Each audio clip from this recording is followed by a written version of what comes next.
Hi, I'm Kenzie. Welcome back to my podcast. If you are just joining, welcome. Today we will be talking about my 18th Little Bear VHS Pretend Time.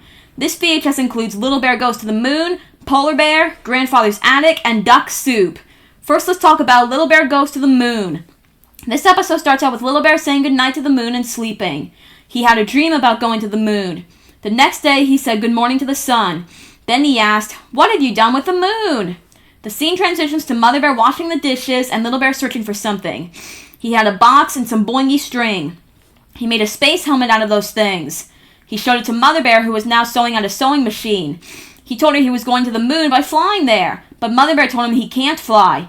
Little Bear said that birds fly, but Mother Bear replied that they don't fly to the moon, and that Little Bear was not a bird. Little Bear thought that maybe some birds fly to the moon, and maybe he could fly like a bird.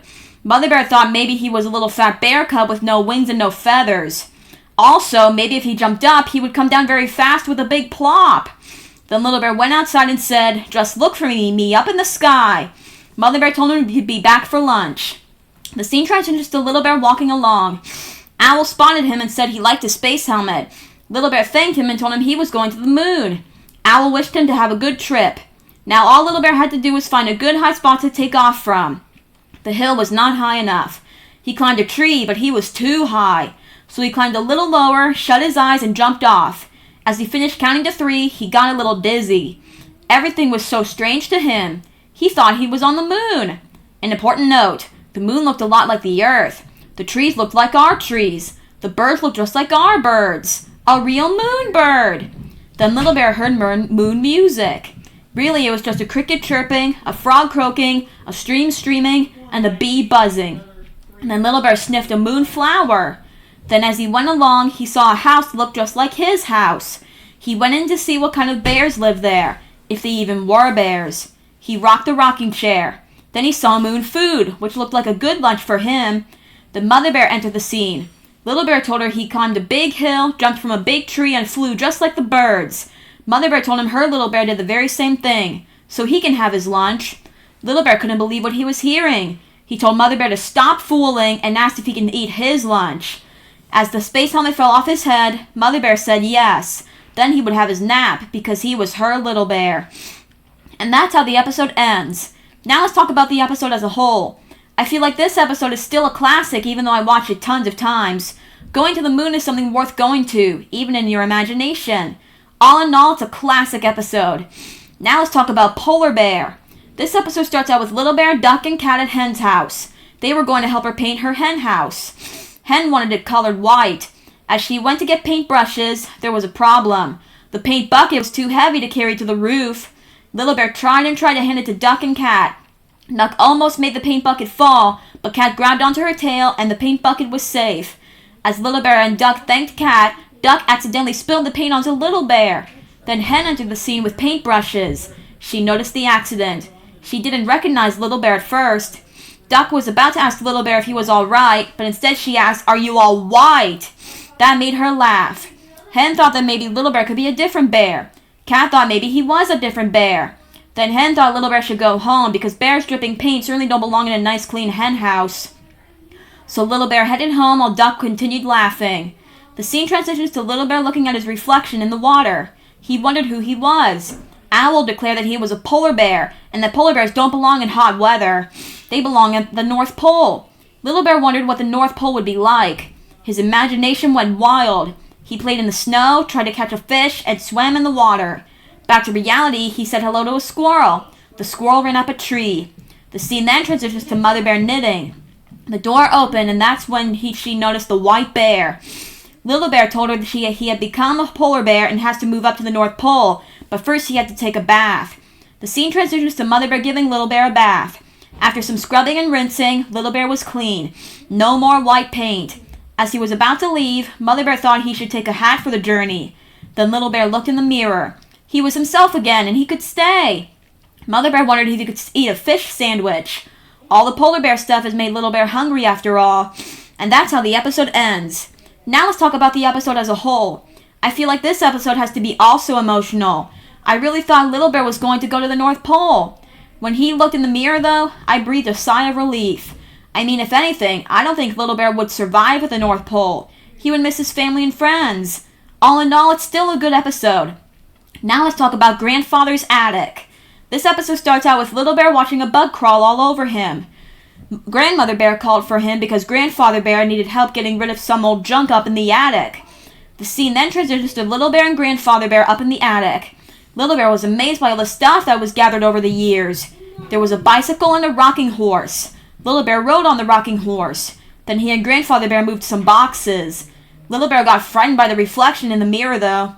It turned out it was just a funhouse mirror that made them look so funny. Then Little Bear noticed Grandfather Bear's old top hat. He couldn't throw that out. Then Little Bear noticed a violin case. Grandfather Bear put his hat on Little Bear's head. He played the violin. It was still in tune. Well, almost. He played it as Little Bear danced to the music. Then Little Bear danced on top of his sheet and fell. That's when he noticed a huge trunk. Grandfather Bear opened it, and all the stuff fell on Little Bear. It turned out the trunk was filled with circus stuff. Yes, Grandfather Bear was in a circus. He was the Great Grandini, the flying phenomenon. Little Bear tried on his costume. Grandfather Bear was the star of the trapeze. He explained to Little Bear what a trapeze was and what the rest of the circus was like. Then the scene transitions to a real circus. The ringmaster announced that the Great Grandini Bear would perform with the Flying Little Bear. They did all kinds of tricks on the trapeze. Then the ringmaster announced that the Great Grandini would perform his death-defying dive. So he performed it, the audience gasped, and he landed on the elephant successfully. Then Little Bear flew into the arms of the Great Grandini. The audience gasped again. Would he do it? Yes, indeed. The audience applauded. The scene transitions back to reality. Little Bear and Grandfather Bear were the greatest trapezers in the world, in the universe. Grandmother Bear was seen applauding, which reminded Grandfather Bear that he and Little Bear were supposed to be cleaning the attic. So they did. Then Little Bear noticed a rose in a book. It turned out Grandfather Bear gave Grandmother Bear the rose a long time ago. Then Little Bear showed his grandparents Grandfather Bear's old boxing gloves, but he accidentally punched his grandfather. He apologized to him. Grandfather Bear told Little Bear what a powerful punch he got. I mean, he was easier to hit than he once was. Little Bear asked if he could have the boxing gloves. Grandfather Bear said yes, when they fit him properly, of course. Little Bear then asked if he could have the circus costume, the hat, and the rocking horse. Grandmother Bear told him someday when he's bigger. Grandfather Bear then mentioned that maybe they shouldn't throw anything out after all. Not quite yet. Not for a long time. And that's how the episode ends. Now let's talk about the episode as a whole. I feel like this episode was a good one. I mean, it showed part of Grandfather Bear's past. Him being in a circus made me realize that I love circuses. I haven't watched one in a while, though. All in all, it's a good episode. Now let's talk about Duck Soup. This episode starts out with Little Bear, Duck, and Cat figuring out where to hide because a monster was coming. They hid in the leaf pile. Then a monster came. Well, it was really just Mitzi's little monster puppet. He smelled Little Bear, Duck, and Cat. He and Mitzi jumped in the pile of leaves. Little Bear and Cat jumped down to the leaf pile while Duck was left behind with a monster. Mitzi's little monster grabbed a hold of Duck's wing. He thought Duck tasted good and wanted some duck soup. If they didn't make some soon, the monster would eat them all. So the scene transitions to Duck getting in the big pot. First, they added water. The water felt good to Duck. They filled the pot up until Duck was splashing and having fun.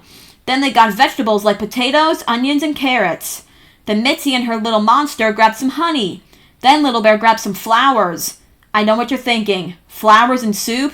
Well, Duck loves flowers. So Little Bear added them to the soup, and Duck arranged them into something decorative for her head. Then they got cinnamon and cocoa. Then Little Bear added bananas and peaches. Mitzi gave Duck a red apple. Little Bear thought Duck looked delicious. Duck thanked him. Everyone was hungry. Duck was worried if the monster was really going to eat her. Then Mother Bear entered the scene and noticed everyone was making duck soup. She added crackers to the soup since they both go together. And so the duck soup was ready. The scene transitions to everyone enjoying a bowl of duck soup. Duck enjoyed it too. And that's how the episode ends. Now let's talk about the episode as a whole. I feel like this episode wasn't like a story at all. It just felt like everyone was making something scrumptious, of which I like. I'm just surprised this episode made it in the Pretend Time video and not the Snack Time Tales video, since this episode was about making something. But I can still see how it fits in the Pretend Time video. I mean, everyone was pretending to be worried about the monster eating them. All in all, it's still a good episode. So yeah, that's Pretend Time. If you would like to play again, just go back to the beginning of this episode. See you next time. Bye!